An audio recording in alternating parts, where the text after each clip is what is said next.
Thank you for that. I'm going to do this a little bit unconventionally because we have a panelist who has to go present to the Air Force, who are known for their punctuality. So he can't be late to that. And I'll introduce the panel after he speaks. So over to you, Kamran. Thank you, Adam. Thank you, AISS, for inviting. Thank you, everybody. I'm going to run through several ideas. Hopefully, they'll be thought-provoking, and I apologize for having to leave abruptly. It just can't be helped. So I want to pick up from where Dr. Muradian left off in terms of the idea that why are we talking about post-Islamism when Islamism is still very vibrant and it's still out there, and there doesn't seem to be any end to it, or it's not declining. So I would say that post-Islamism is in the making. What does that mean? It means it's the journey from ideology to political economy. It is that you start off as a movement, and in many cases, you're a violent movement. In many cases, you're a nonviolent movement, but your starting point is ideology, which attracts people. It builds your movement. It builds your cause, and over time, you become a force. Then something happens called catastrophic success. You actually catch the car, if you will.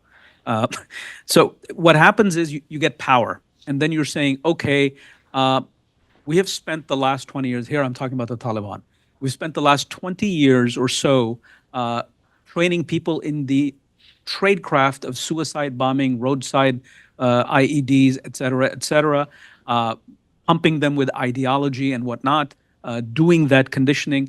So now how do we take this cadre of people and turn them into public servants or civil servants, government officials? How do they man ministries?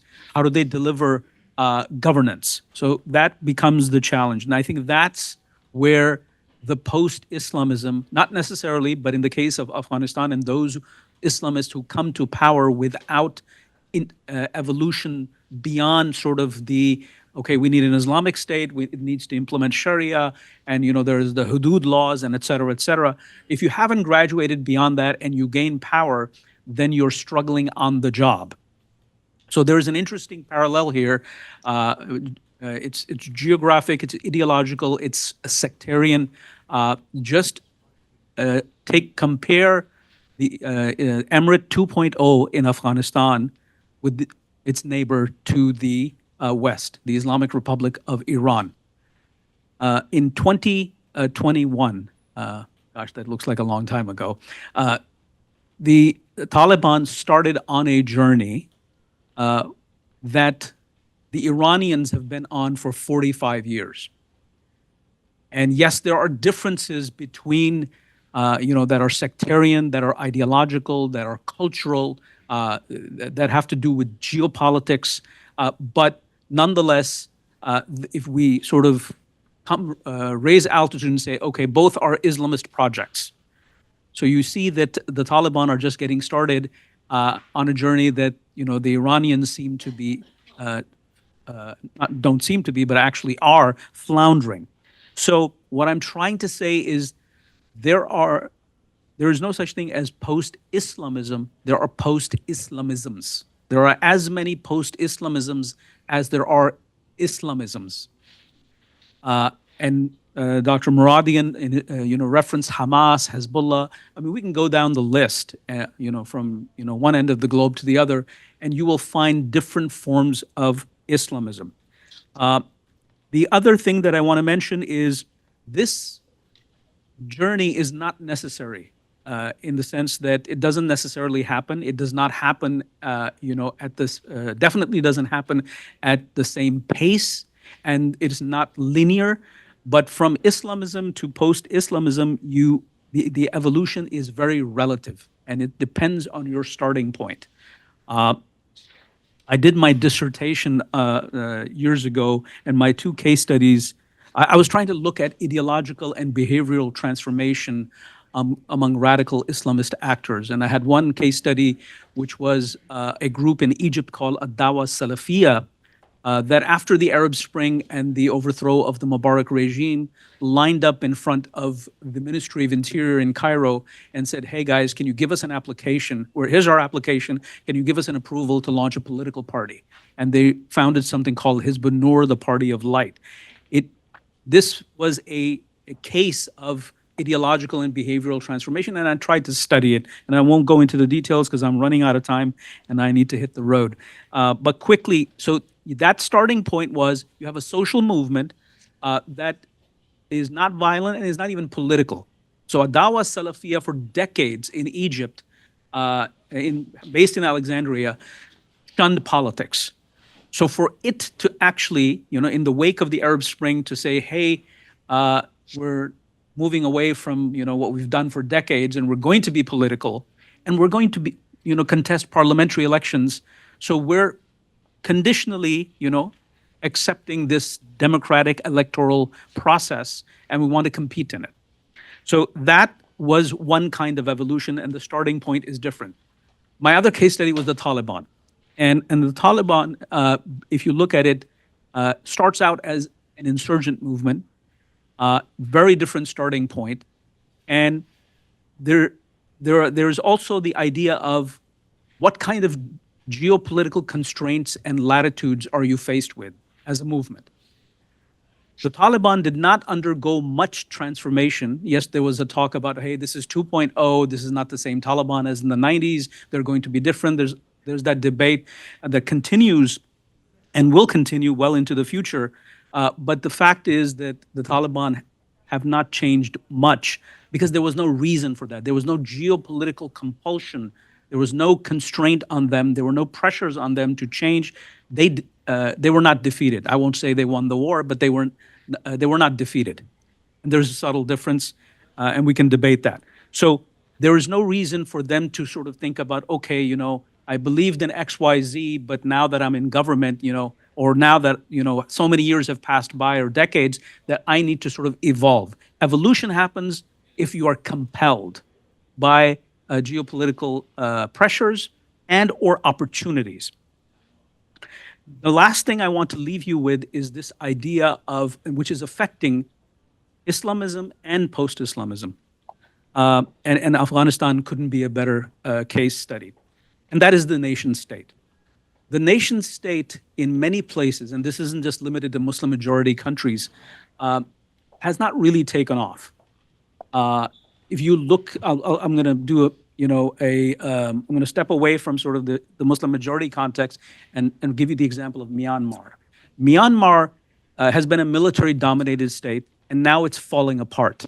There are 5 different rebel groups along the borders with Thailand, China, India, and Bangladesh that are occupying large tracts of land, and the regime is falling apart.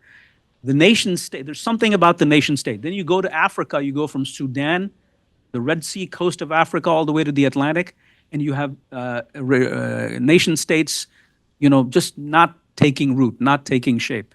You come back to Afghanistan.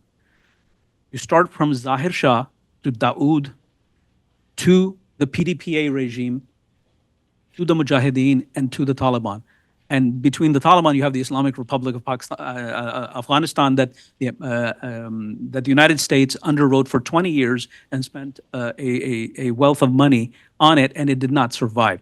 They've gone through so many experiments, and you have to ask this question, what is it about the nation state that is not taking place, that is not taking root? And that complicates, because Islamists have their problems with the nation state. Some of them accept it. Some of them accept it to a certain extent. Others want to demolish it. The Taliban were not ready to just sort of subsume themselves and say, we'll enter into a power-sharing agreement with the Islamic Republic regime, and that'll be the end of it. They wanted to dismantle it and to erect their own regime, which is still happening, and I think that it'll continue for a while. But I think I've given you all enough food for thought, and I'm going to leave you with these thoughts, and thank you so much for listening.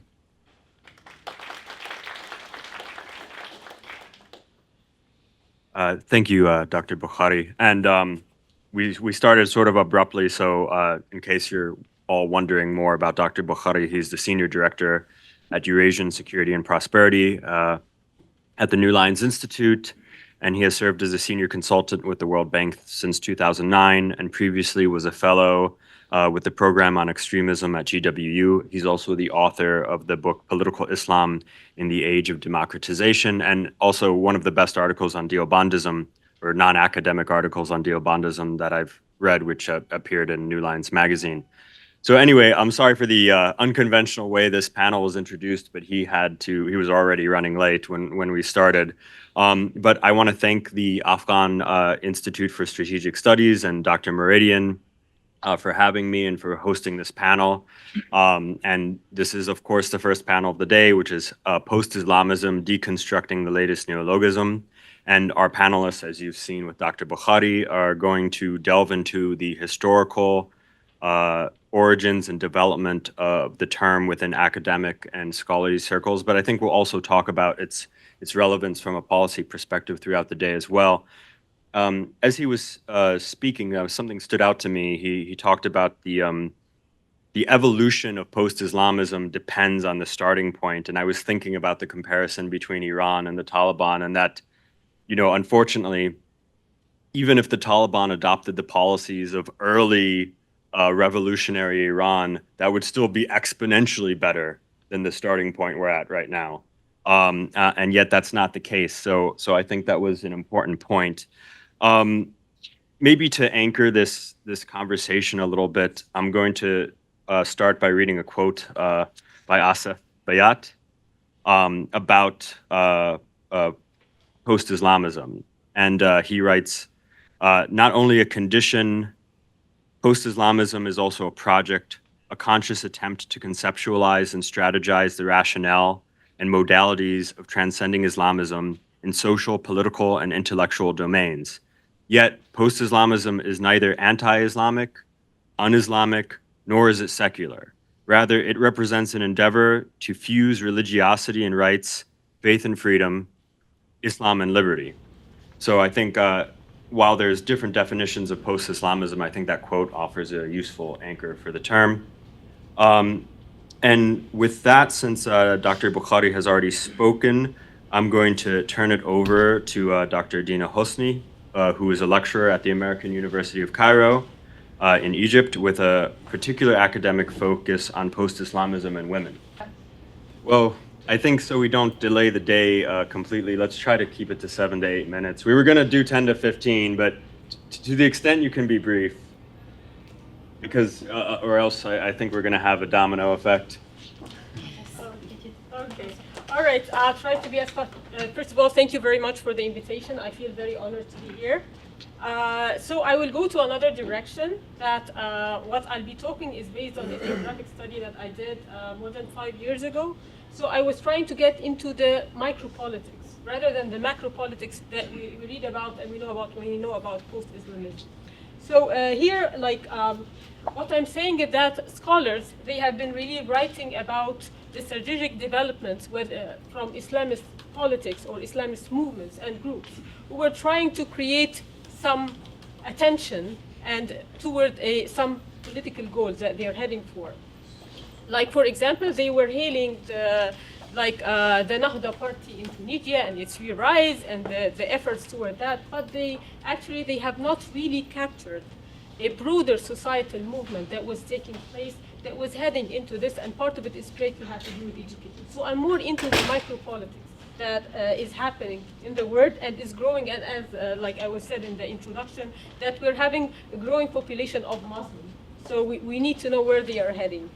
So the other thing is I was focusing on women because, like, when we talk about post-Islamism, there has not been a talk on the efforts of women. And Islamist politics, part of the critique of Islamist politics was that it was misogynistic in a way that it was not really focusing on women. Or like when I talk about the Muslim Brotherhood, for example, they were talking about women as creating or stating in the shadow of the brothers. So they do not really have an existence. So I'm talking about the efforts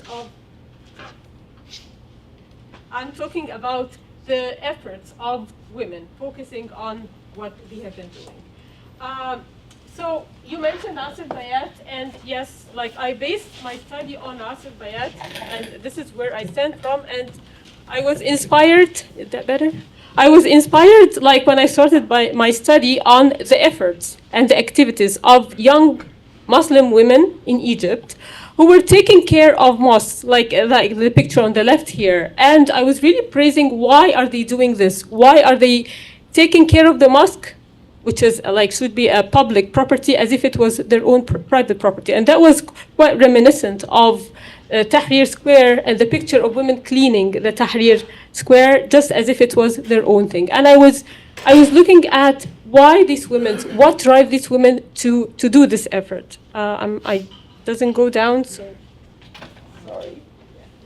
Okay, so the significance here is that I'm building on what Asif Bayat did in his study of post-Islamism. There are so many things, and because of time, I cannot really focus on them, but we can discuss them during the Q&A or discussion. But he talked about certain dualities, the existence of post-Islamism as dualities of rather than binaries. So reconciliation between the religious and the secular, which will be discussed later, like in one of the coming panels. There is tradition and modernity. There is the universal and the local. There is religiosity and rights. All these have been reconciled in the term of post-Islamism. In my study, I built that, and this is what I call my contribution to it, is that post-Islamism has to do with activism. So you cannot call a person a post-Islamist unless there exists some form of activism.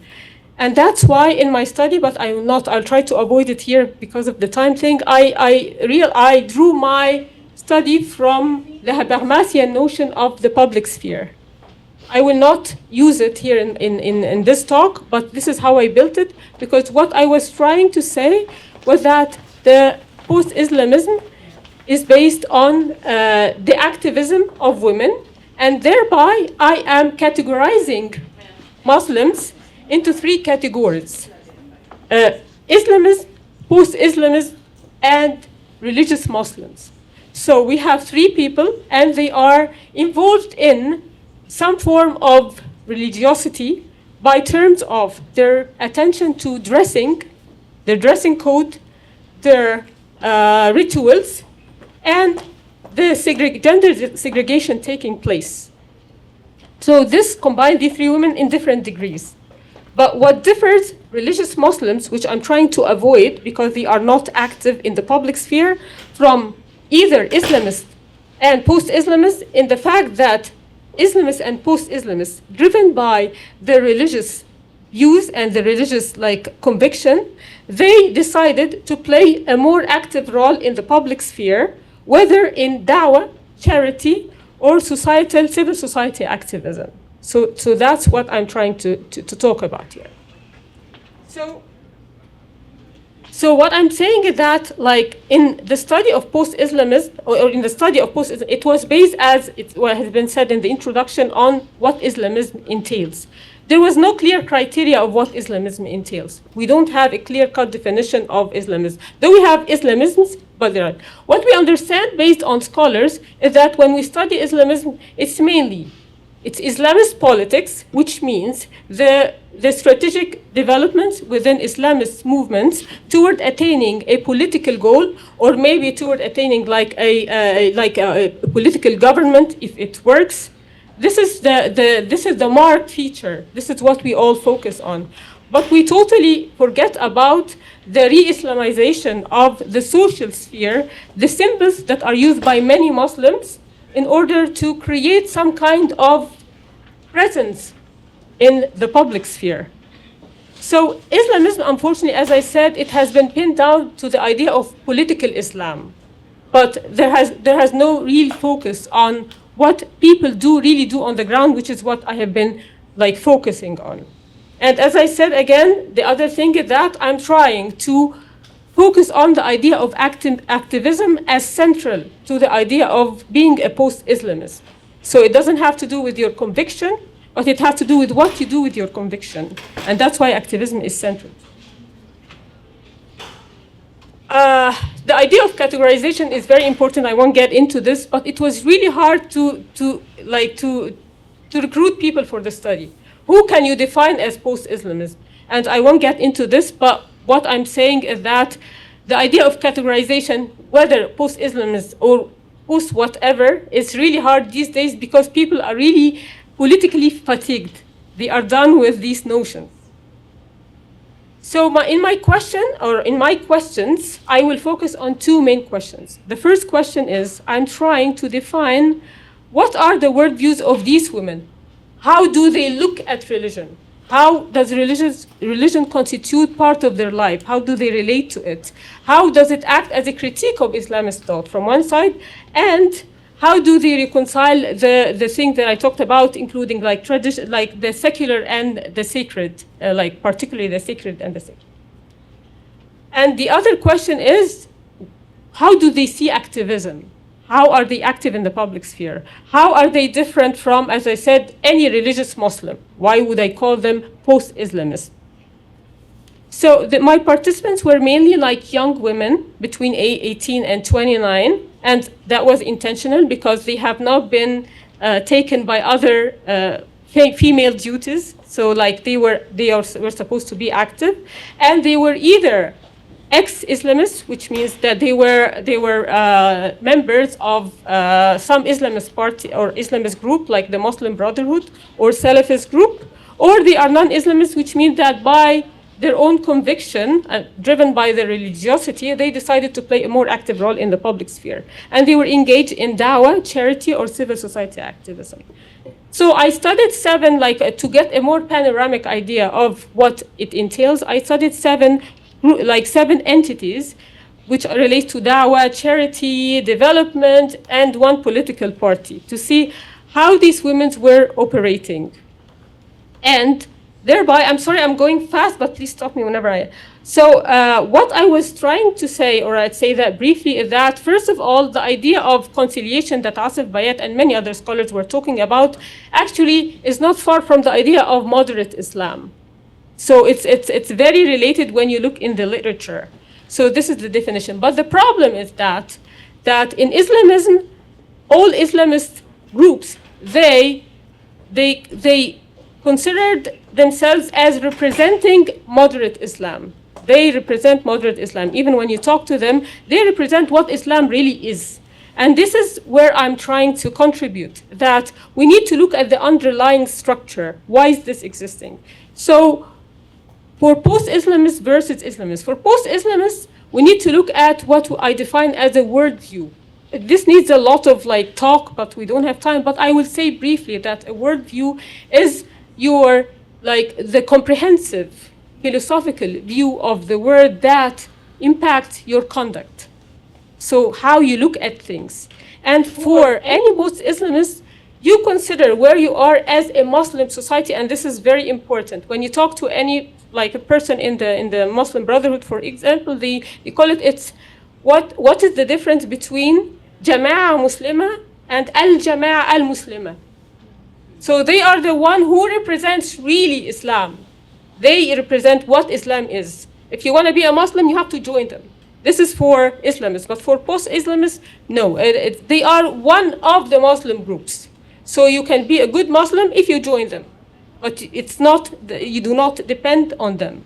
And that relates to the idea of they act as an open society, which means that people are welcome to join.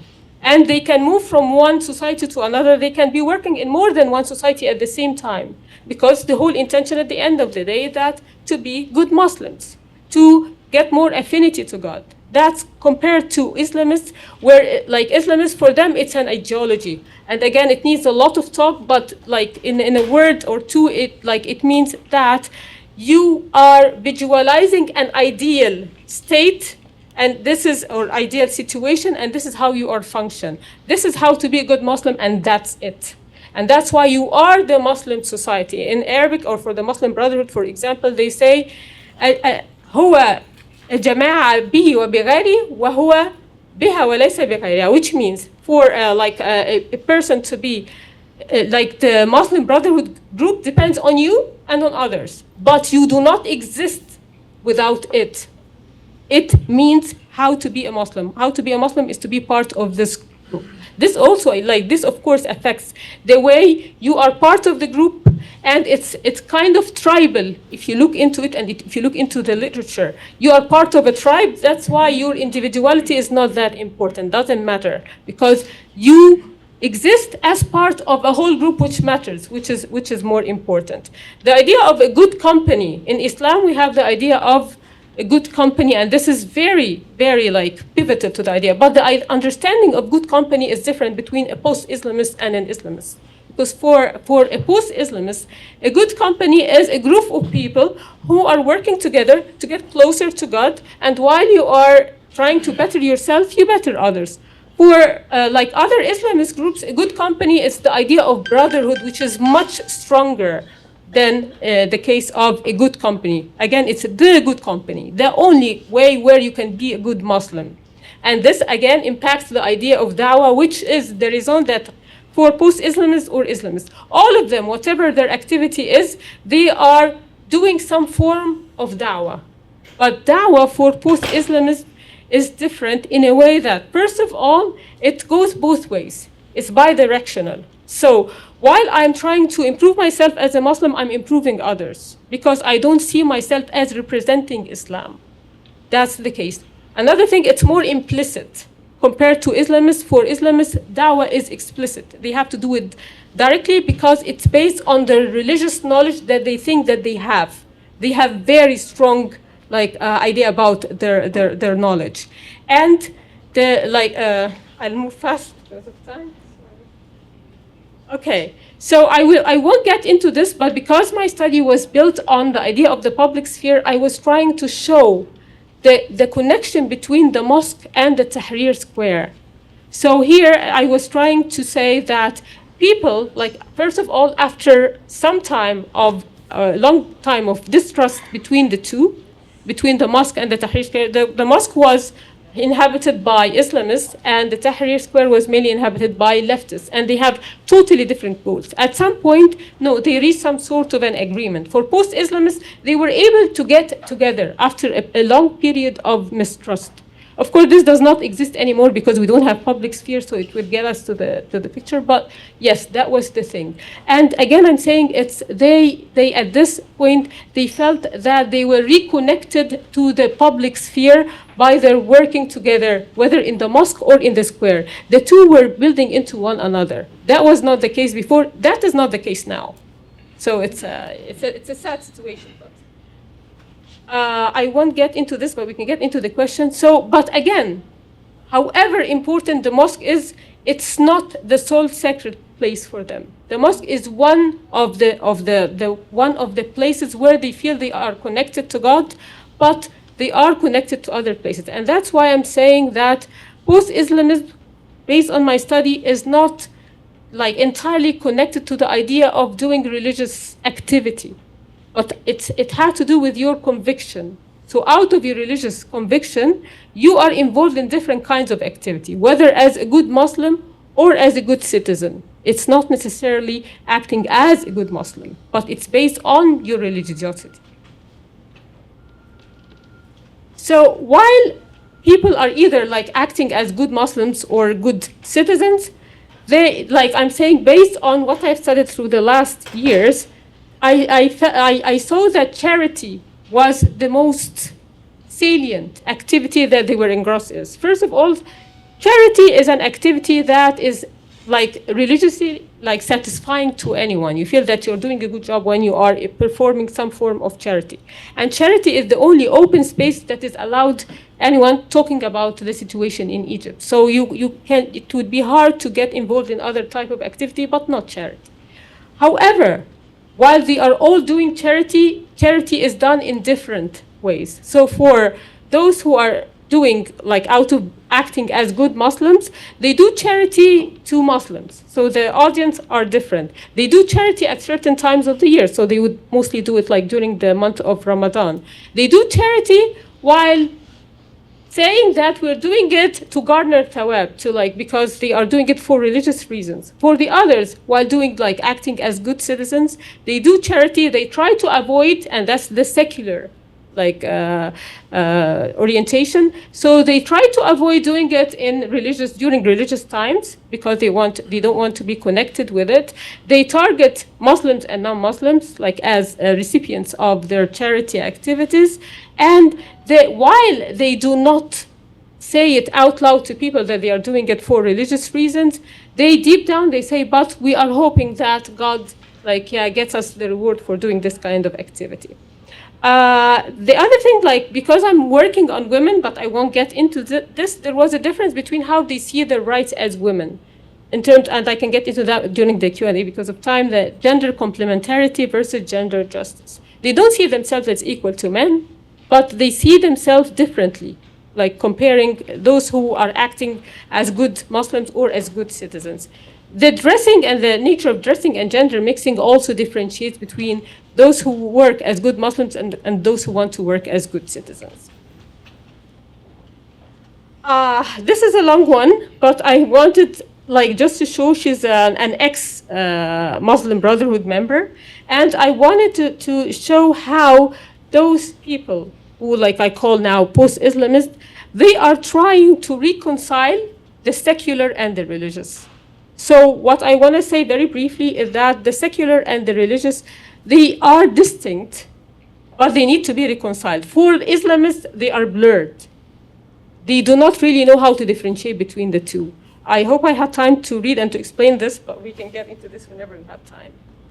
So generally speaking, I was trying to, from my study, to try to build on a definition of post-Islam. And I wanted to say that it's a worldview of Muslims, whether Muslims, the general Muslims, or ex-Islamists, who have espoused religion as a worldview, not an ideology. So it's a very general point of view. And they have thus evolved as active Muslims or citizens, whether they are engaged in dawah, charity, or civil society activism. And then, because of the conference, I wanted to see where these women are. So 5 years ago, they were quite active in the public sphere. Where are they now? Are they still operating in the public sphere? So I only talked to two as a pilot, and then I will explore further that. So one of them, who is an ex-Muslim Brotherhood, I discovered that from one time, the one point that relates to activism, she's not active anymore. So there is no public sphere, which again relates to my theory about post-Islamism, that you need to have a space in order to be active. If you don't have a space, you cannot be active, so you cannot really be called a post-Islamist, unless you can share your ideas with someone. That's activism. That's important. So for her, first of all, she's not active anymore. She doesn't have the space. What she do is that she is not allowed. So we see, I talked before about the mosque and the square, that people, they had some space in it, and they were active, and they were able to participate in the public sphere. Now they don't, so she cannot operate in the square. She cannot operate in the mosque as well, because the mosque right now, it has become controlled by the Ministry of Religious Endowment, which is under the state. So there is no activism, but there is a thinking. She still wants to participate. She has hopes. So this is what we are hoping that will come through. But more importantly, the second part, say my reference is still Islamic, but the application has changed. So in the past, Islam for her was Islam that was explained, was fed to her by the Muslim Brotherhood, and they call it education, and they really believe in it.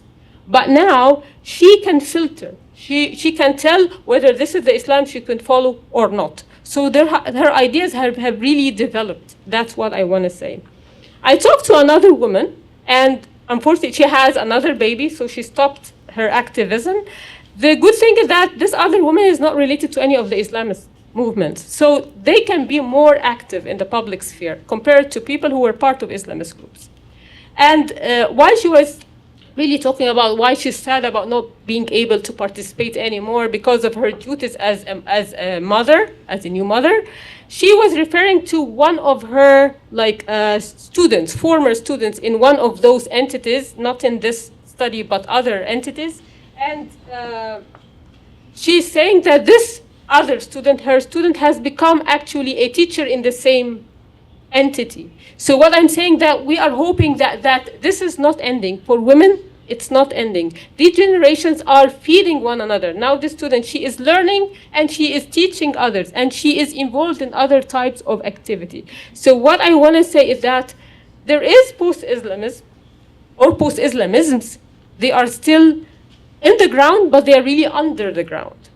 And they are just waiting for some space in order to come up and maybe to do some change like that we're hoping will happen. Thank you very much. I'll stop here and I'm happy to listen to your question. Thank you. Thank you for that. I think we'll open up Q&A at the end, but I do have one quick question before we move on to the next panelist, which is that you mentioned the word or the phrase moderate Islam, which I think in the West often gets used as a synonym for quietist Islam, whether it's the Islam of the quietist Shia Islam of someone like Sayyid Sistani, or whether it's even quietist Salafi Islam who would say that, well, you should focus on the akhirah, you shouldn't focus on the dunya or the here and now, and they certainly would reject the Muslim Brotherhood. But in your explanation of things, post-Islamism is not quietist, it's an activist type of Islam. Is that correct? Yeah, that's right, yeah. So like if you're talking about moderate Islam, there are two definitions, but they relate to each other. One definition is that it's the combination between tradition and modernity. I would call the Salaf, those are the predecessors that follow like what Prophet Muhammad and his followers used to do, and they are up to modern, like the modernity and all its needs. And another side, of course, which relates to it, is that they are in the middle ground between being open to change, which relates to the same meaning. So they are, and at the same time, they are not strict. So strictness and leniency and modernity and tradition. So it can take both meanings. Okay, thank you for that. And we'll open up questions at the end. Next, we're going to have Dr. Ori Soltes, who is a historian and educator at Georgetown University. He previously served as director and chief curator of the B'nai B'rith Klutznik National Jewish Museum and co-founded the Holocaust Art Restitution Project. Thank you. It's a pleasure to be here, and it's a pleasure to listen to other speakers, and I won't be able to hear all of them because I too will have to leave to teach. Actually, there are 4 points that I would share with you, most of which should be familiar to you, but nonetheless, I'll share them because these things bear repeating. We need to be reminded of things. One of the reasons we're having this conference is because of the uniqueness of Islam. One of the most important distinctions between it and its Abrahamic brethren, or I should say siblings, Judaism and Christianity, is that not only do we know exactly when it was begun and have someone with whom to associate its beginnings, whereas with Judaism, by the time we can define Judaism as such, the Judean, not the Jewish, because it was never a Jewish, it was a Judean state, is long gone. And Christianity doesn't assume a political position of power till 3.5 centuries after the crucifixion. Whereas Islam, from the beginning, has a leader who is both the commander of the faithful in the spiritual sense and the commander of the armies of the faithful in the military and political sense. So that offers a unique interweave of what across human history has always been a truism, that religion and politics have always been interwoven. Politicians have always justified from time to time and place to place their position by way of reference to religion. Just think of the Pharaoh Khafra and an image of him from 4,500 years ago, where he has resting on him this falcon hawk, which every viewer would understand was the Horus. So the god Horus rests literally on him. It gives him his favor, his charis, to use the Greek word. He's charismatic. He rules because the gods favor him. Hammurabi lays out a series of regulations about 7 centuries after that, and at the top of the stele where they are laid out, we see him receiving them from the hand of the god Shamash. So politicians have always, in different ways, sought to use religion as a validation for what it is that they claim.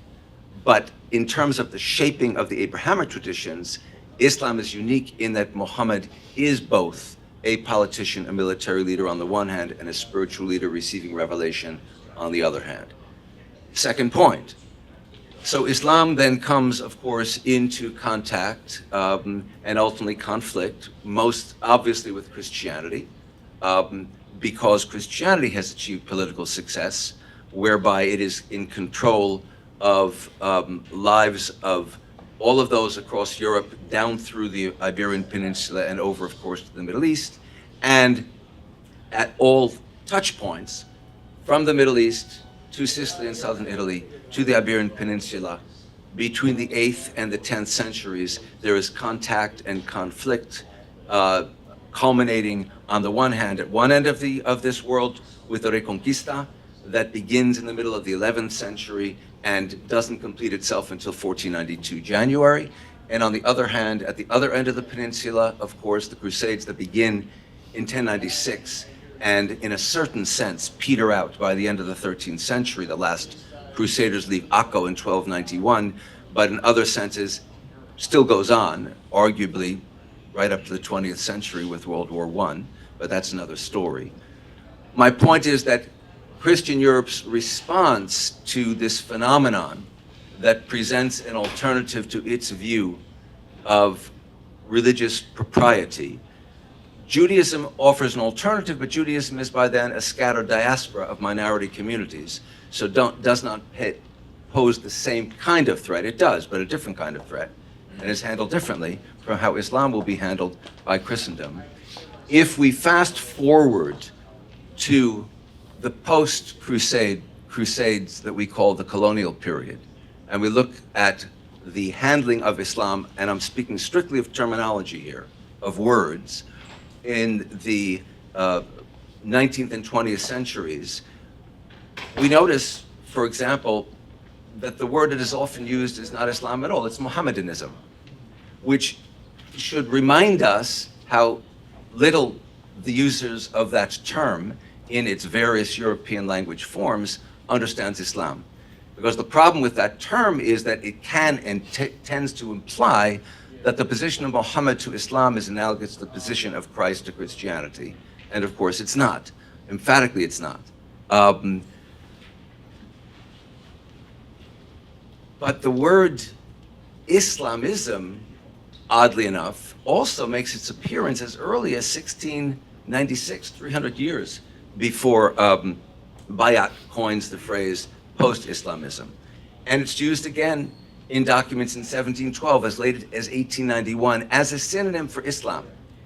So within the English language, there is no difference between Islamism and Islam vocabulary-wise for centuries.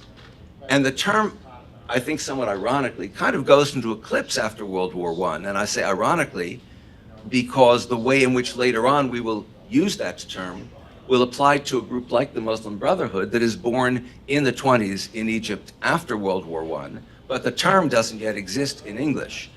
So the English language would look at the Muslim Brotherhood and just see them as Muslims or radical Muslims or fundamentalist Muslims, something of that sort, taking note of their interest in weaving religion and politics in a certain sense as if it's something new, and it is, but it isn't. So the vocabulary itself, so this is my second point, Islamism, Mohammedanism, reminds us of the lack of clarity we have when we throw around such terminology, and that's really very much to the point of what you were saying, and it was to the point of what Dawood was saying when he introduced things, which leads me to my third point, which is that when that phrase appears first to have been coined by Bayat in 1996, he has a specific sense of what it means in terms of a re-secularizing process after the failure of religion-based Islam to succeed politically.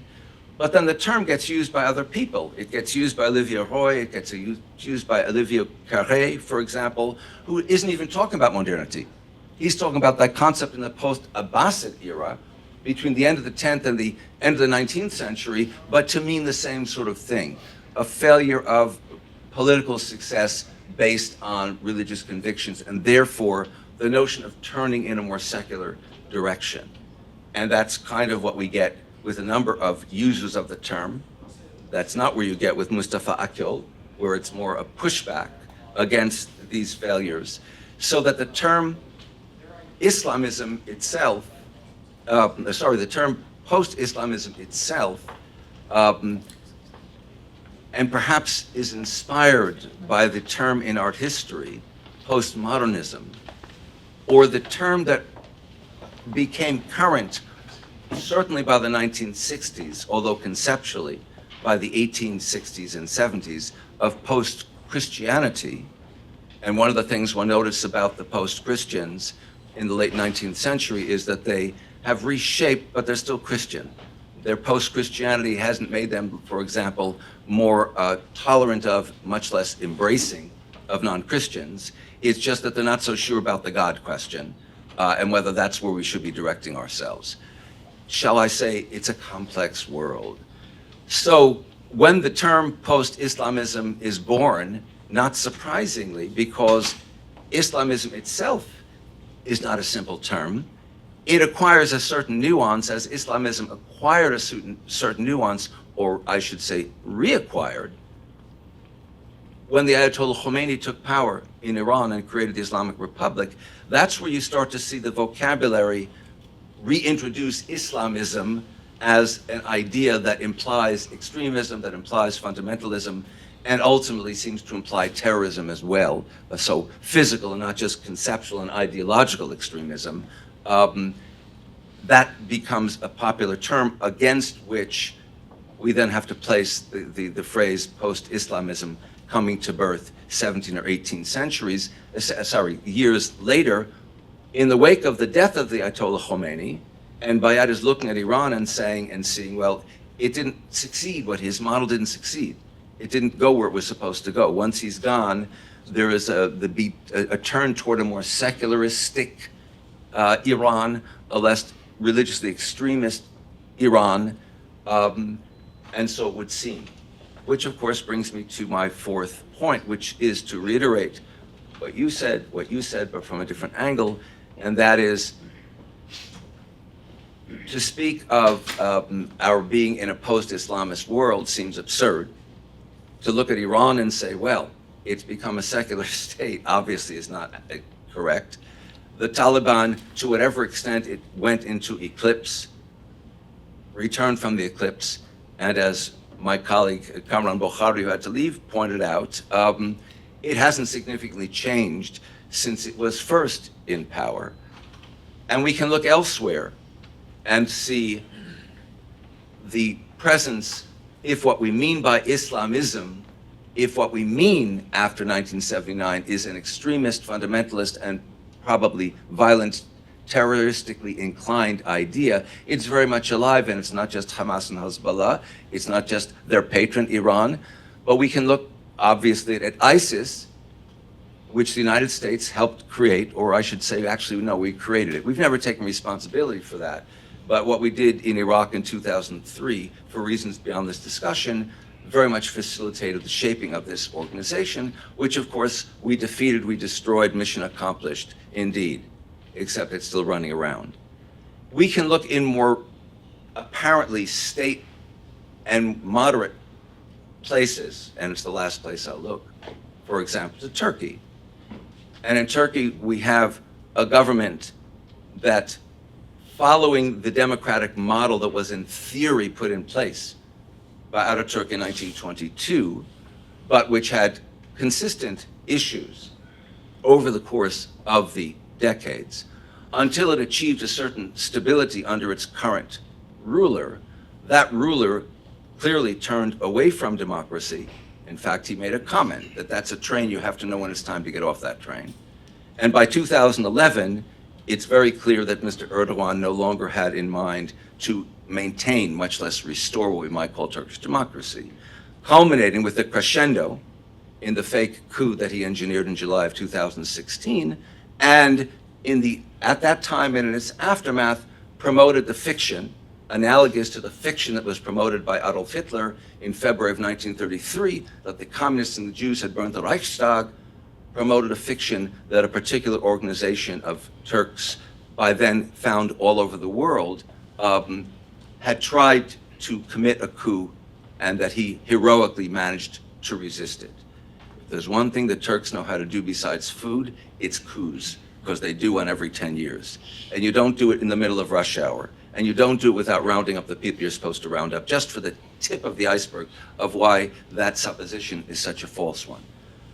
But what that brings me to is, in fact, the group that he has primarily directed his venom against, which is the Hizmet group, inspired by the cleric, the imam, Fethullah Gulen, who emphatically turned early on in his career from the very idea of political Islam to the idea of civil Islam. And that was his vision within Turkey, and it has remained his vision and those of his followers in the 170 countries where Erdogan has not managed to exterminate or bribe or bully governments to get rid of members of Hizmet. They have been consistently engaged in works of charity. They define the problems of the world as ignorance, building schools, which, by the way, don't teach Islam. That's the one thing they don't teach. Everything from the arts to literature to science to sports, but not Islam, not religion, so as not to move in that kind of a direction. So education, the problem of poverty, charity, and charitable kinds of acts, and strife, this answer to which is all kinds of discussions and dialogues such as this one, but their emphasis has become, in the last 30 years in particular, on interfaith kinds of dialogues. And Gulen himself was constantly meeting, when he was still healthy, with various and sundry religious leaders from other denominations. Here's my point. They could certainly be called post-Islamist in the sense that they're not political, but they wouldn't be called secular because they are pious. That man prays 5 times a day with more energy than anyone you can hope to encounter, so that it offers a completely different kind of model for the array of different ways in which we could use the term post-Islamism, and there are others as well. Thank you all very much.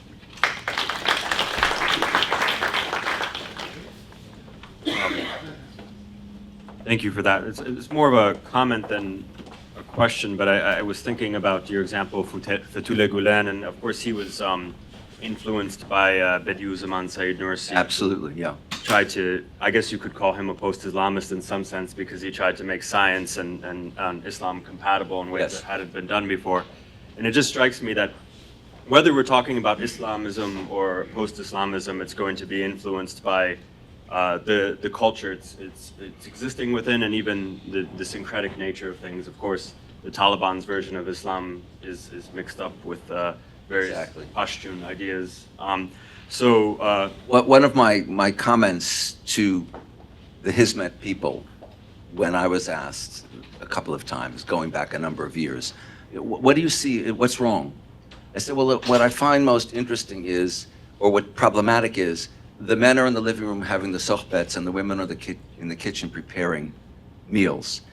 And the response was, that's cultural, it's Turkish. And as the movement spreads all over the world, and I said this at one point in an American context, and there were a number of young women in the room who said, no, that's changing, because when it takes root here, it is not that way. So, point well taken, and also connected to what you were talking about. Well, thank you for your presentation. And last but not least, we will hear from Professor Mojtaba Mahdavi, who is a professor of political science and the ECMC Chair of Islamic Studies at the University of Alberta, Canada. He is the author and editor of numerous works on post-Islamism, contemporary social movements, and democratization in the Middle East, and also with a focus on post-revolutionary Iran and modern Islamic political thought. So over to you. Thank you very much. Thanks for the invitation. Thank you all for being here. The title of my brief talk is Post-Islamism and its Discontent. And I would like to talk about this in 4 separate sections, briefly. The first one, I define what is Islamism. The second part, what is post-Islamism? The third part, what are the unit or levels of analysis to define post-Islamism? What are we exactly talking about? And the last part, what are the major challenges of post-Islamism to succeed? So the first part, I would like to discuss briefly my approach towards defining what is Islamism. And here I would like to say that unlike the Orientalist argument, Islamism is not simply and merely a cultural traditional phenomenon. It is a post-colonial and modern political invention to establish a form of Islamic state as they define it, based on the Sharia law interpreted by them. It is a response and reaction, and this is very important, to the failure and crisis of post-colonial condition, post-colonial order, including autocratic secularism, nationalism, third world socialism, and all sorts of modern condition. So, and of course, top-down modernization. So for this very reason, I guess, even the core idea of Islamism, which is an Islamic state, as Abdullahi and Naim suggests, is a post-colonial modern invention. There is no such thing in the Islamic tradition. And in this sense, I should say that Islam is not unique and Islam is not particular. So in my view, the heydays of Islamism was during the 1970s and 80s. And after that, in 1990s towards 2000, and especially after the rise of the Arab Spring, you see the major crisis of Islamism. You might say, well, what about the crisis of Arab Spring and the rise of ISIS, new Taliban, new Al-Qaeda, and I have a lot to say if I have time to say this.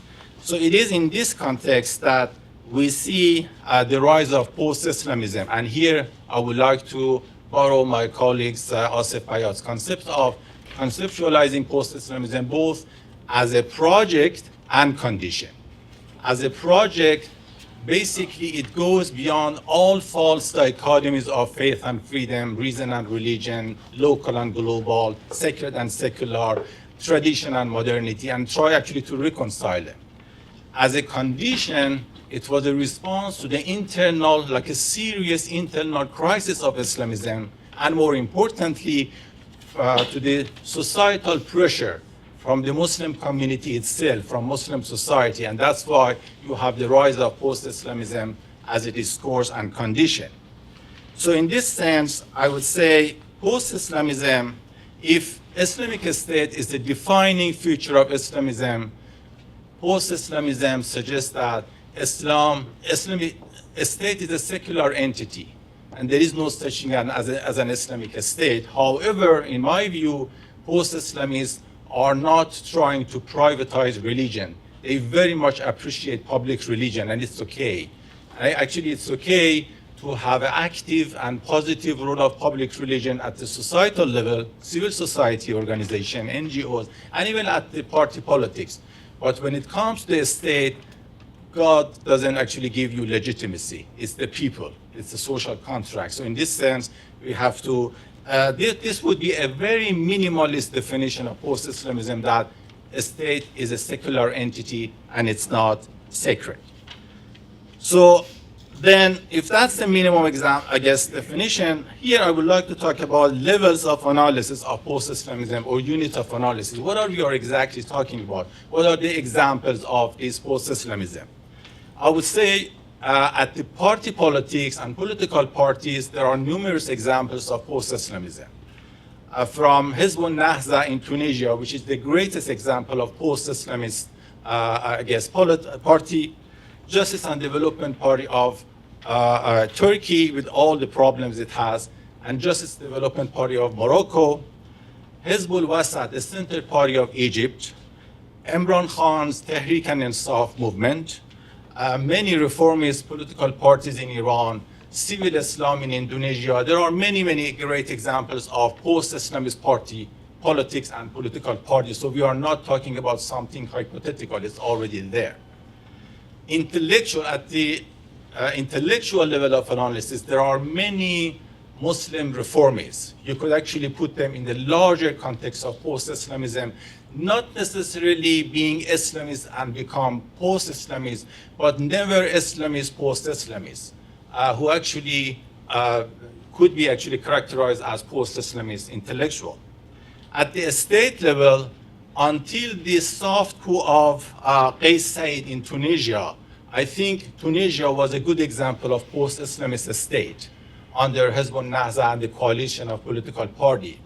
And I would say that the Justice Development Party of Turkey, before 2011-ish, before 2013, when they actually started cracking the Gezi Park movement, they were example of post-Islamist movement. And I'm not actually trying to romanticize post-Islamism. I'll get to this definitely. When it comes to the next and last level of analysis, uniform analysis, how to define post-Islamism, and this is the greatest one in my view, and that's the social movement and civil society. I want to make a claim which is controversial, and I would be happy to answer your question and get your comments. I think overall, more or less, the Muslim majority context, Islamicates, relatively, from Tunisia to Indonesia is already in a post-Islamist condition. There are exceptions. Islamism is not gone, but generally speaking, post-Islamism is a condition, is a societal condition in the sense that if you have free and fair election, the majority of people actually will not vote for an Islamic state.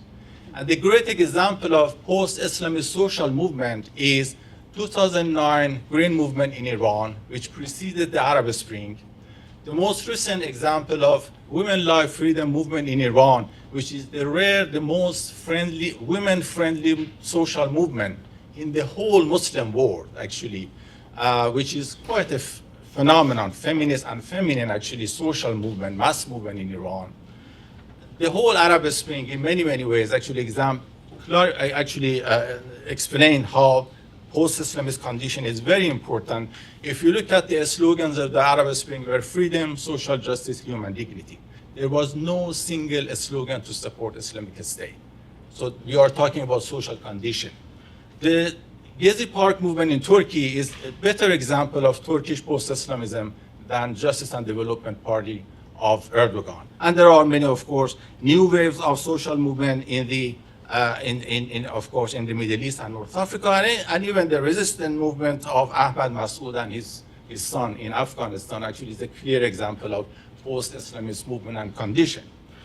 So I do acknowledge differences within and between the Muslim countries. I am not suggesting that Pakistan and Afghanistan are the same, or Tunisia and Egypt are the same, or Iran and Indonesia are the same. There are different levels of post-Islamism and degrees of being post-Islamist condition. So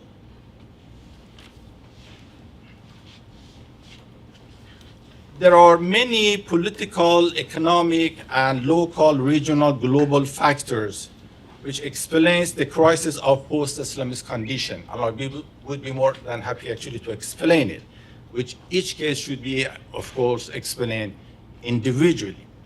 My point is that there is most of actually this problem are very much political, and we should not actually blame the ordinary people, we should not blame the culture, we should not go beyond this Orientalist, culturalist argument. And as I published a book last year, we should actually go beyond this idea of Islamic exceptionalism, Muslim exceptionalism, that Muslims and Islam is exceptionally immune to secularization, exceptionally immune to modernization, exceptionally immune to many forms of rationality. This is very much an Orientalist sort of argument and deeply, deeply problematic. I'll be more than happy to talk about this. Post-Islamism, I think, has great potential to materialize a third way in the Muslim context. The first way is a hegemonic top-down universalization, modernization, my way or highway, kind of Fukuyama's argument of the end of history, which is wrong.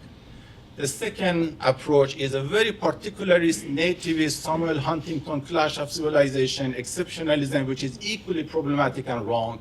The third way has a great potential to synthesize global and local, a global third way, a minimum universalism, a universalism from below, authentic local way, and I think post-Islamism definitely explain this alternative and grassroots modernity.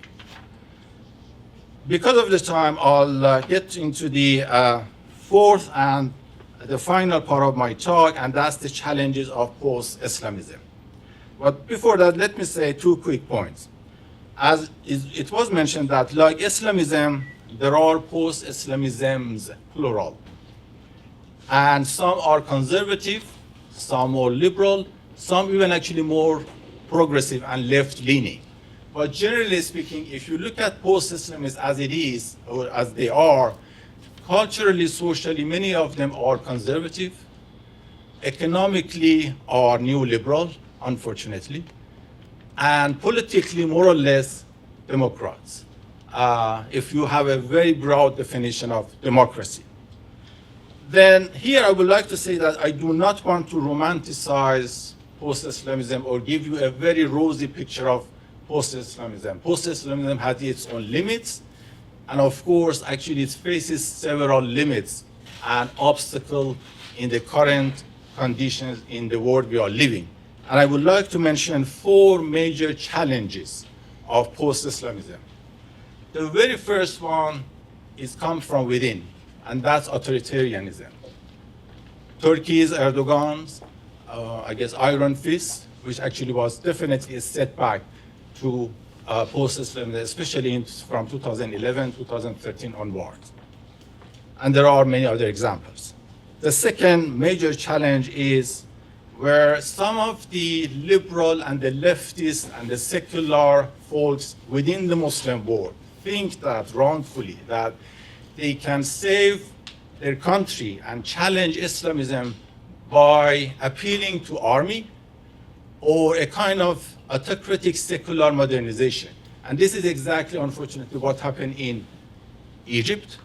Many of these folks naively actually thought that army is going to be the savior, or Tunisia, unfortunately. So this sort of mentality of autocratic secularism as a savior of Islamism is very, very problematic and a major challenge to post-Islamism. The third major challenge is at the global and regional level.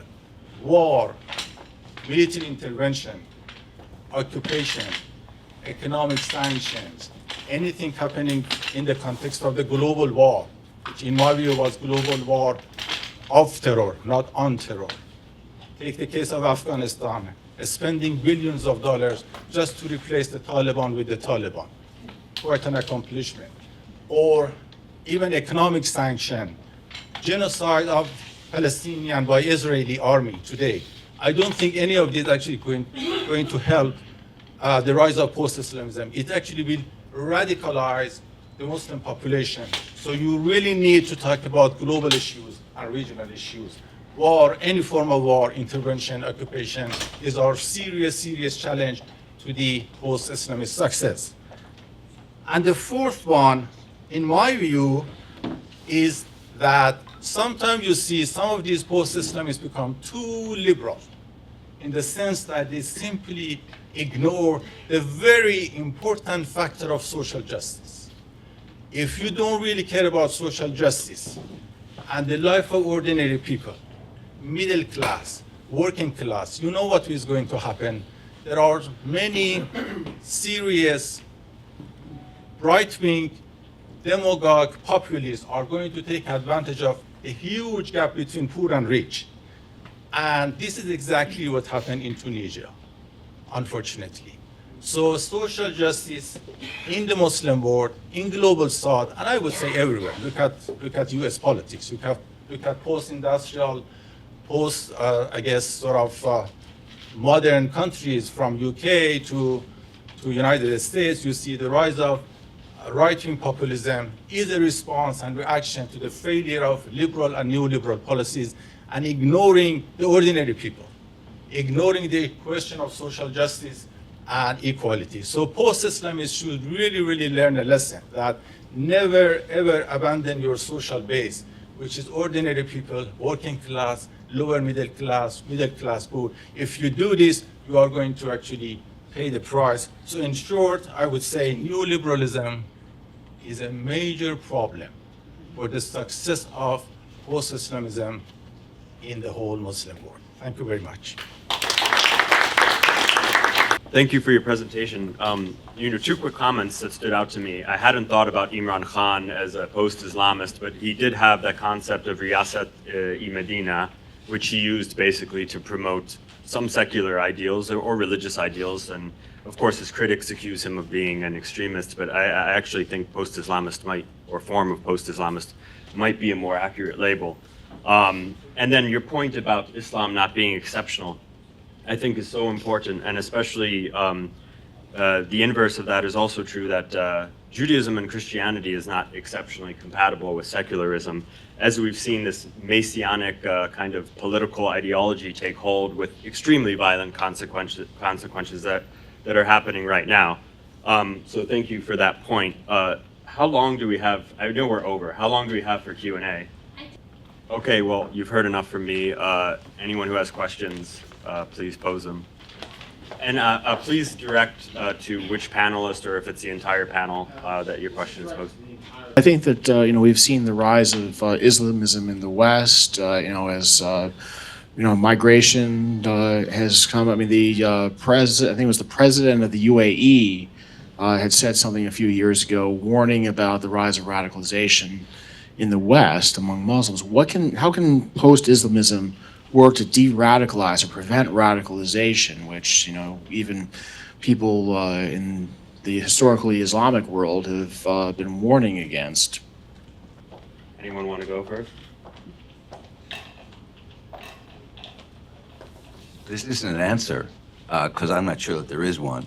But I do think part of the answer is dealing with social and economic inequities and problems. And I also think part of the answer is education, by which I mean becoming informed of how others think differently from and similarly to how we do, so that at least a sense of tolerance, it doesn't have to be at most a sense of embrace of others, becomes a legitimate kind of perspective. But that is a large, to use that word, project, and it's one that obviously requires participation from all ends, all angles, and it's not something that someone or someone group can by itself accomplish. And I still haven't answered your question, by the way. You just go. Again, I have a comment, not an answer. So first of all, it's really hard to define what radicalization means. It's a very broad term. But I'm talking about my own experience, that in my previous study, which is not what I'm working on right now, I was talking about bottom-up, activism, coming from the grassroots. And this will hopefully lead to some change, but it's not easy. It's going to take so long. The experience that we're having right now, which is what I'm working on, I'm working on top-down post-Islamism, which is enforced by the state, because we are the state right now, based on what the book project I'm working on female preachers who are they are selected by the state in order to promote moderate Islam against radicalism and extremism that might change the society. And the question is, what is behind that?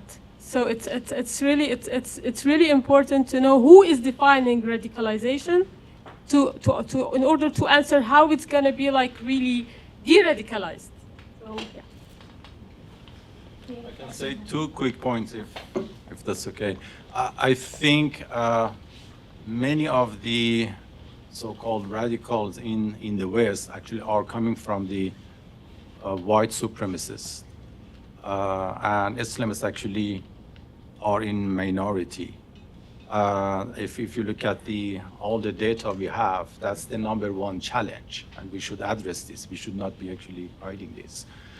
The second quick point is that I would start, as it was mentioned, with the socioeconomic condition rather than religion and religiosity. I don't think you can start from mosque, because many of these people they do not have religious issue. It's basically either feeling perceived or real that they are second-class citizens, socioeconomically actually disadvantaged, and especially this is the case in France, you see, especially for the North African generation, Algerian, Moroccan, I mean, after second or third generation, they still do not feel they are truly French.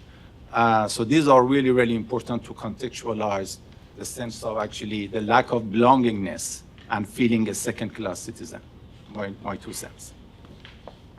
Thank you very much. I have a question about this Bayat's post-Islamism theory in terms of conceptual base and pillar and theoretical assumption.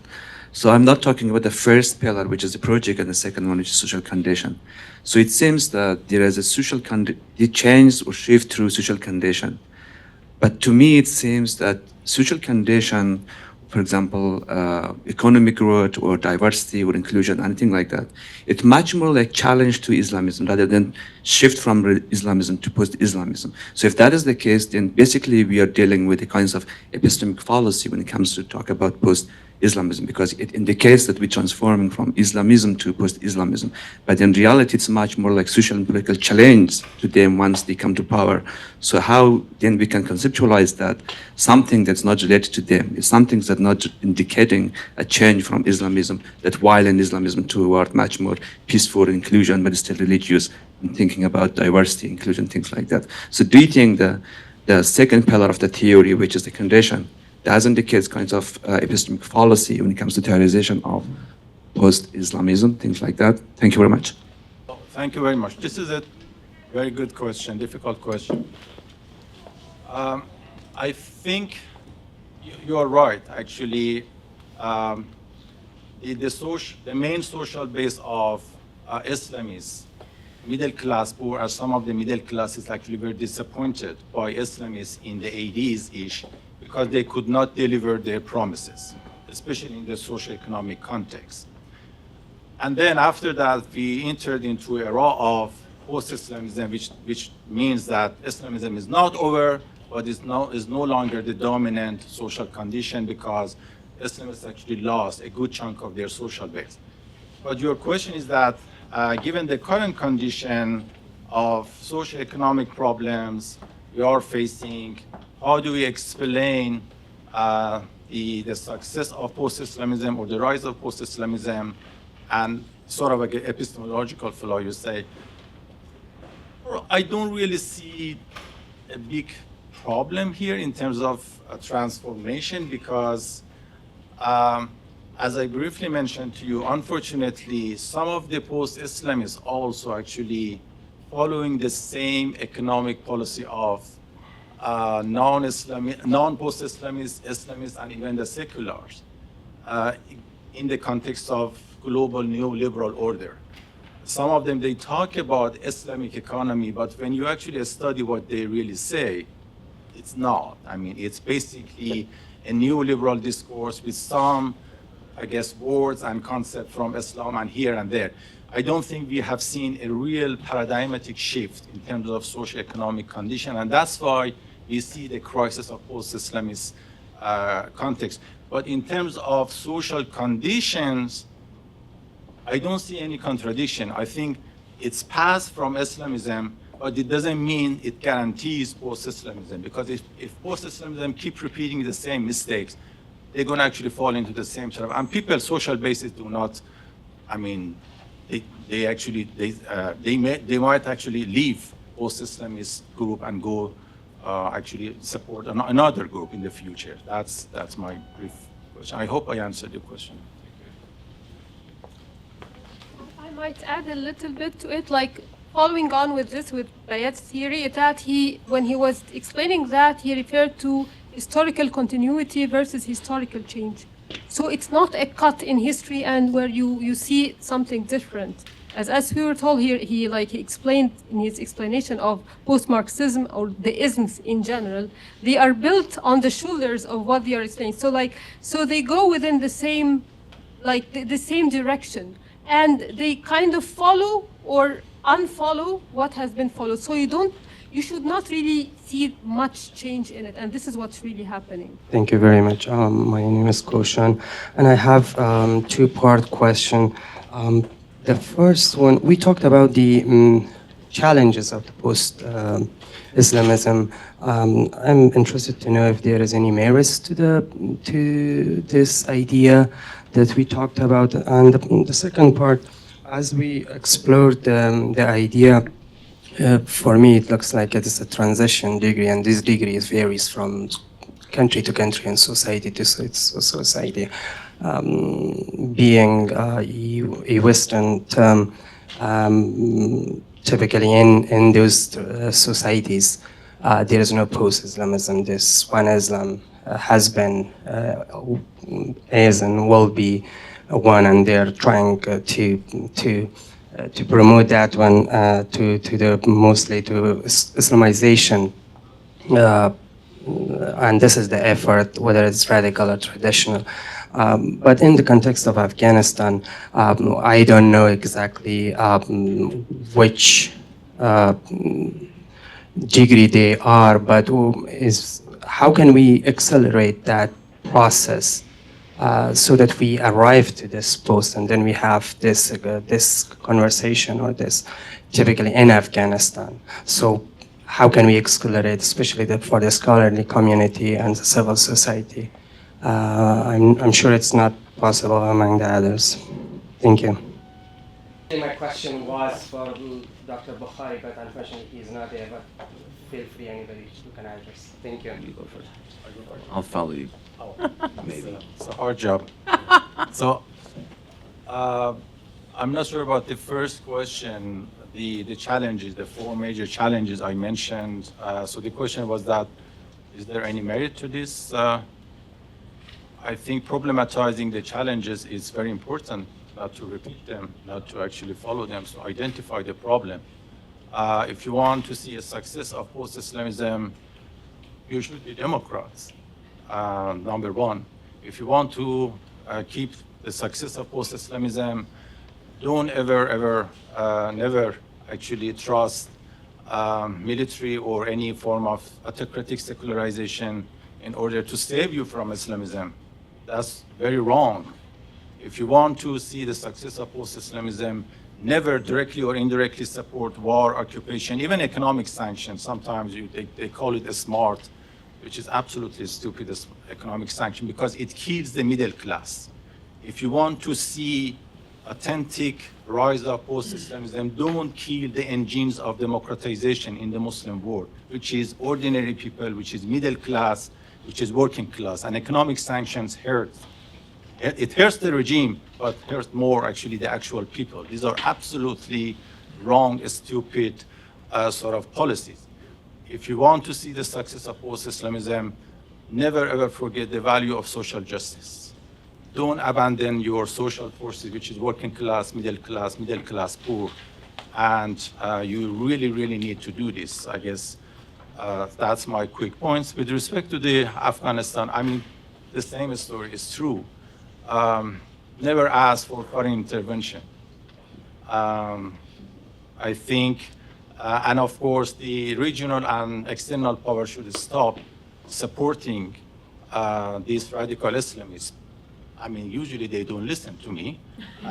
They do have their own interests. It's based on geopolitics, calculations, interests. But as a scholar, I would say that authentic rise of post-Islamist condition requires trusting people and do not support radical forces. We know that it happened during the Cold War because of the threat of communism. I mean, United States support all these dictators as friendly tyrants. And they say that we know that these are bastards, but at least they are our own bastards. The same happened in post-Cold War era because of the threat of this or that country. They actually support some of these groups. So we should definitely have no illusions of getting support from any superpower or regional power to care about ordinary people. That's wishful thinking. It requires serious work by intellectual, social forces, and the solution in one word is civil society. I'm very much Gramscian, and I believe in civil society values, social movements, authentic movement. If you want to see things actually last, and not really following a sort of, I guess, fast food sort of solution. That's my 2 cents. Sorry. So just to add to that, and it also comes back to that first question. There are two realities in which this development is taking place within the Muslim world itself, and of course beyond the boundaries of the Muslim world. You mentioned France, and I thought, yes, not just France, but Germany, but the UK, and what you pointed out was, I feel myself an underclass. And part of that is because these countries have not actually embraced the immigrant population from the Muslim world that has proliferated. And so in Germany, my kids are born in Germany and they're not German citizens because I come from Turkey.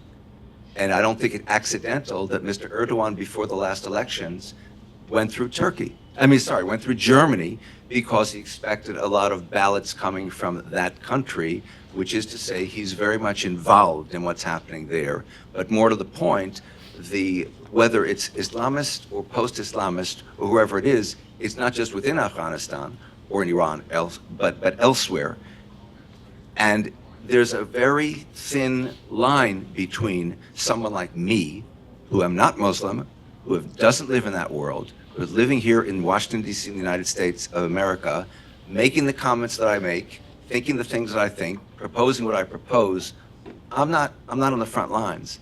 I'm talking from here. So I have to be very careful about how I would suggest something. It's not just not intervening militarily or being foolish to economic sanctions, all those sort of things, but more fundamentally in the academic world, thinking thoughtfully.